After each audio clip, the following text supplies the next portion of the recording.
Nisca Valley north of Anchorage. And this may sound pretty far-fetched, but you had better look at the facts. The fact is that this thing is carrying plutonium. It's going to Jupiter, and they know what it's going to do when it does crash. So and this NASA SETE program could be used as a vehicle to frighten the people of the planet into surrendering their sovereignty and to accepting a one-world government. And we're talking about a group out here called the Federal Emergency Management Association, right, which came in mass when the riots took place. They create chaos, then they create control. Over the world headquarters in Switzerland, of the world Masonic headquarters for World Freemasonry, over the door is Ordo ab Chao, which is Latin for order out of chaos. And all Freemasons know that term, Ordo ab Chao. Order out of chaos. The concept is to create chaos, to create the problems. Then while the people are frightened to death of all the crime and everything that seems to be out of control, a riotous situation, the government then moves in with justification. In order to put down this terrible chaos, they must have full power of the military, full obedience of the people to give the government full power to do whatever they want. That's why we're having all over the world wars, riots, bloodshed, famines, all kinds of things happening around the world. It's being manipulated. It's being orchestrated, not just for Los Angeles. Conflict control. Conflict control. There's been more wars since the creation of the United Nations than before the creation of the United Nations. More wars since 1945 to 1992 than from the beginning of time through 1945. Let me explain. And the people who created point. the Council, the United Nations, were from the Council on Foreign Relations, yes, including Alger Hiss, the first Secretary General of the United Nations Organizational Council. When fundamentalists kind of talk about their ideas that kind of parallel to this, they at least have what they consider to be some ray of hope that Christ will come down and save us all, or something like that. Right. Do the individual whatever have any kind of hope or anything that you can give us? The creation of a free world alliance. A free world alliance. A free world alliance. That's the creation of many, many, many different nations where individual rights and sovereignty is respected, so that we can do our own thing in our own time. I'm talking about laissez-faire. I'm talking about free enterprise. Sounds like not corporate socialism like we have right now. But would it be fair to call you libertarian or not? I'm an anarcho-capitalist, libertarian, quasi-conservative. I believe in conserving not the status quo, but conserving freedom. And these freedoms that we have are drifting away. They're going through our fingers like water or sand. We've got to grasp hold of the Constitution. We have to use them. And these freedoms that we have are drifting away. They're going through our fingers like water or sand. We've got to grasp hold of the Constitution. We have to use that document or we're going to lose it. And the problem is education. That's where the real power is in the educating of people.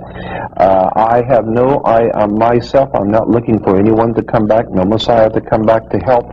I'm not looking to any of this. My belief is that knowledge is the thing that's needed. People need to wake up and discover who is running their government, what the symbols of government mean, what these emblems mean. When they see the national coat of arms, the flags, the emblems, the seals, the symbols, all of these things mean something. Educate yourself. Find out where it came from.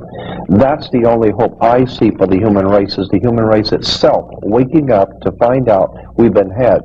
The oligarchy has, the oligarchy has a Messiah, Lord Maitreya. I call him Lord Betraya, who's wrapped in with the Theosophical Society, wrapped in with all of this Luciferian crap. Yep. You go up to a little Satan place, Ojai Valley, and I was raised up there in Ojai Valley. You're going to find the Blavatskyites, and you're going to find the Krishnamurti group right next door in the Meditation Mountain. And I believe they're going to try to introduce this Lord Maitreya as the Jesus, the Buddha, as the new Muhammad. He's going to be all things to all people. And they're going to be talking about a global government. And we have to unify. We have to dissolve all of our differences and sort of come into one amalgamated, homogenized group. Let me also bring out that Adam Weishaupt in his writings talked about if a group wanted to take over the world, and which would be a totally impossible mission, but if they, and incidentally that's where we get Mission Impossible from, Impossible Mission Force, which if you remember in the movie, Impossible Mission Force was IMF, which is the International Monetary Fund, and the Impossible Mission Force was always working for the government, overthrowing kings, rulers, and princes, but of course the government had nothing to do with it. And they were the bad guys, and the one world oligarchies are the good guys, of course. Yeah, and television has been doing this for years. And they have movies like Get Smart. And in Get Smart, what did you have? You had the two sides, chaos and control. Again, we have ordo ob chaos. Chaos and control. That's the way you get control, is by causing chaos. It's Hegelian politics. Hegelian dialectics. The illusionary right, the Nazis, National Socialists, and the communists. Now, the Nazis believed in total government. The communists believed in total government. You say, well, gee, I'm not over there. I'm sort of down the middle, and you're half Nazi, half communist. Adolf Hitler said basically National Socialism and Marxism are the same. Yeah. He said that on February 5th, 1941. He said they're the same. Absolutely. So what I'm saying is that when you get back to the original symbols and emblems of the secret societies, and you understand, as Adam Weishaupt wrote, which is what I was going to bring out, Adam Weishaupt wrote that the one thing that will bring all nations together, all peoples together, because there's so much differences between races and individuals, but the one thing all individuals will come together for is to save their own hide.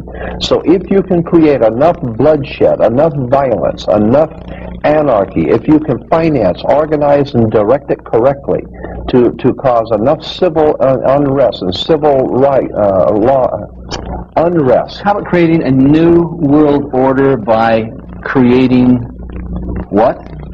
The illusion that there are men from outer space. There won't be simply a war of the world. This is a war that is declared against the world, and that's what they're trying to bring about. If you take a look at the background of George Bush, take a look at the background of Adolf Hitler. Where did he get his money? Senator Prescott Bush was involved as the chief man at Brown Brothers Harriman. Brown Brothers Harriman was involved in the financing of Adolf Hitler. Adolf Hitler. So was General Motors, General Electric, Standard Oil. Standard Oil. All of these corporations got to be large corporations because they were financing both sides during the Second World War. And that's conflict control. It's conflict. Yeah. World War II was engineered. Wars like bridges are engineered. They're created. You don't think the people that own... This doesn't happen by accident. You don't think the people who run the Ford Motor Company or General Electric get up in the morning and have their meeting and decide what they're going to do today? Well, we can only hope. No, they don't plan what they're going to do today. People, they have highly trained people who know what the company is going to be doing 10 years from today. They have an agenda. They know how much oil is going to be needed 10 years from today, how much rubber, how much glass. They have to know these things. You have to plan for international corporations 10, 20 years ahead of time. And if you think they do it, you have to know that this government does it. And if you understand that things are planned for the future. When the tomb at Yale University was violated, when they broke in, they went into one room and here's all of this Nazi paraphernalia.